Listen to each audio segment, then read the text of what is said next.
Hi there, my name is Emily Wright. I am the creator of It'll Be Alright. Today I will be presenting an experiment called the 100 Days of Color, which is looking at the relationship between subconscious and algorithmic bias in the Spotify program and looking at how it influences the recommendations given to users. This began in 2020 after the race riots, when I was inspired to check myself and discovered that over 95% of the music that I was listening to was made by white artists.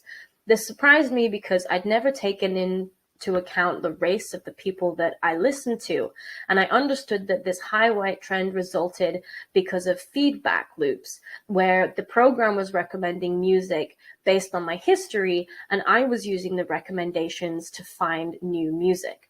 So I wanted to design an experiment to see how much influence users have in equity online. So the idea of this experiment is that through my unconscious habits, the program was recommending more white artists than black. So through my conscious actions, I wanted to see if I could get the program to recommend more black artists than white. I felt that if I could flip this trend, then it would mean that it is entirely the user's fault if there is this trend, and it is therefore the user's responsibility to ensure equity online. However, if I was not able to create this shift, then that would mean there's something else in the programming itself that is preventing artists of color from gaining the same exposure. I want to note that I was looking at this in a black and white lens at the beginning of the experiment, but that does change over time. In the experiment, the idea was to flood the program with colorful data and see how it responded. So for the first 100 days of the experiment, I would listen to the discography of a new or a few new artists each day, and then I would pick one song to add to a playlist called the 100 Days of Color, which I designed as a story ahead of time, and it was designed as a flow, so you listen to it from the top the first time round. I deliberately didn't search for black artists or black music anywhere online because I understand that it's all connected, and I didn't want to create a phase shift in my program where it was highlighting artists of color because it thought that I wanted that based on my search history. I wanted to create a sustainable shift so I could get the program to permanently give more diverse options. When it came to collecting the data, once a week, I would record the racial demographics of my 6 daily mixes, my release radar, and my Discover Weekly. And then I did it again after 100 days, and then the 200th day. So after 100 days of colorful input, I did 100 days of new habits, where I went back to listening whatever I wanted to listen to, and then see how it responded again. I originally intended to take the data every single week throughout the whole 100 days. However, there were just too many ethical implications to racial profiling, and I couldn't continue after the first 6 weeks. I began with just splitting between black, white, and other because, again, I was looking at this in the black-white lens. On the 6th week, I switched to the racial definitions provided by the United States Office of Management and Budget, which were last updated in 1997. But I found that these were not practical ways of categorizing us. I found it very ineffective. And so I eventually switched to this here, and I used these 5 skin tones to group the artists in my playlists. This here is the overall data for my experiment. So each pie chart represents a playlist. These are also listed in what I call a convenience hierarchy, where the playlists at the top are the most convenient because they're the first ones you see in the Made for You shelf, which was the structure at the start of this playlist, where Daily Mix 1 and 2 were the first thing you see, but Release Radar and Discover Weekly you had to scroll across to a few times, which meant if you were in a rush, you're more likely to click Daily Mix 1 and 2 than anything else. And if you'll notice here, you'll see that Daily Mix 1 is almost entirely white. But then after this dotted line on there, it jumps a lot and everything changes and becomes much more diverse. This is because I cleared out the liked songs playlist where I deleted about 1,000 songs. And I realized that there's a former version of the programming based on my understanding that once upon a time, if you liked an album, it would add it to your entire liked songs. The entire album would be added to your liked songs playlist. But after they changed the programming, it no longer does this. So the older your music is, the more weight it has, because an album is basically double weighted. It's in your music library and it's in your liked songs playlist. So I saw a dramatic change there. I also created staggered pie charts just to visualize this convenience hierarchy in a different way, with Daily Mix 1, the most convenient playlist, being on the outside. As you move into the smaller circles, they get less convenient. So that's what this looks like here. You're welcome to come and have a look at this on another time.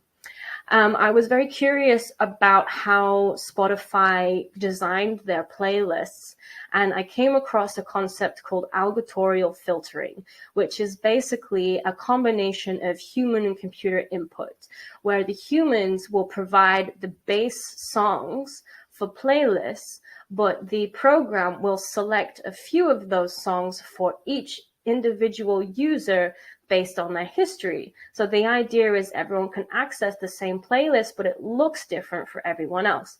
I thought this was really cool. But then I came across a playlist called Radar Canada, and in the description it said handpicked by our curators. And this caught my eye because I was understanding that it was through this filtering process that I was getting most of my recommendations. But this Radar Canada playlist was basically raw data, where it was just straight from the humans. And I monitored these guys I collected the data 4 times, and it looks like this. And as you can see, there's a trend here. And these really caught my attention because I'd been seeing this trend elsewhere. I collected all of the playlist pie charts from my first 6 weeks and grouped them together with the Radar Canada playlists. And you can kind of see that this trend is following through. So I realized that I could make a prediction.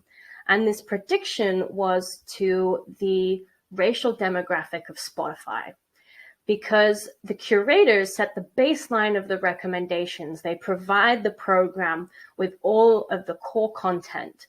Curators will only ever recommend music that you like, and you like music that you relate to. And you relate to it because it's representative of who you are, which means the music that you listen to is representative of who you are. And with this understanding, I felt that I could make a prediction that the racial demographic of Spotify looks like this.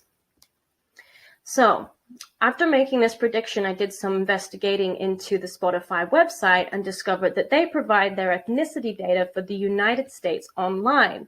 I then created pie charts of these, and they look like this. When you compare my prediction and the official data that is provided on the Spotify website as to their ethnicity in the United States, they look like this.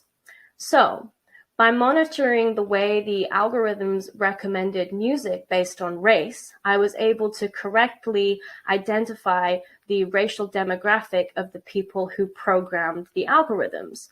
I call this the curator trap, where the program can only ever give recommendations as good as the music that it was originally given.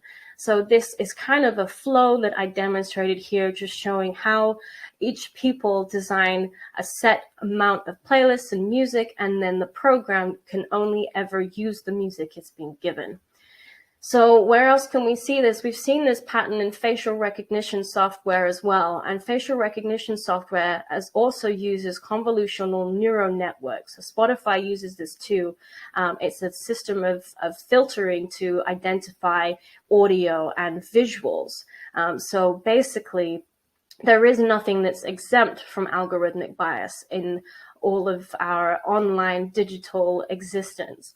So algorithmic bias, the way I see it, is a digitized version of subconscious bias. So in order for us to address our algorithmic bias, we also need to address subconscious bias in tandem. So we need to set up a system of checks and balances so that other people can hold us accountable for the subconscious biases that we don't realize that we have. In order to get into a position that we can do that, then everybody needs to be empowered so that they can use their voice and speak up, and everyone needs to have the resources so they can get the education that they need so they can step into positions that combat algorithmic bias. Thank you for listening, everybody. If you'd like to get in contact with me, there's some links here. I've also written a book about all of this called The 100 Days of Color, Celebrating Frequentic Beauty, which also discusses the psychology of discrimination. Keep an eye out for that. Also, please feel free to check out the playlist called The 100 Days of Color on Spotify. It is a story designed as a flow, so listen to it from the top the first time round. Thank you all for listening, and feel free to give me a shout.